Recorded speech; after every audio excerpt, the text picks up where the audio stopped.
તો તમારે મિત્રો કઈ રીતનો ફરાળ ને એવું રાખો છો જરીક કોમેન્ટ કરો તો ખ્યાલ આવે।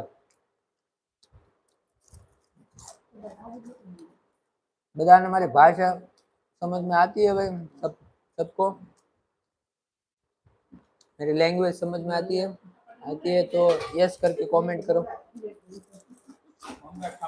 मैं हिंदी बोलूं या गुजराती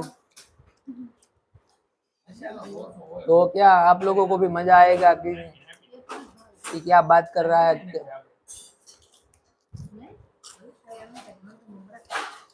ये साबूदाने का वेफर्स बोलते हैं इसको, साबूदाने का वेफर्स।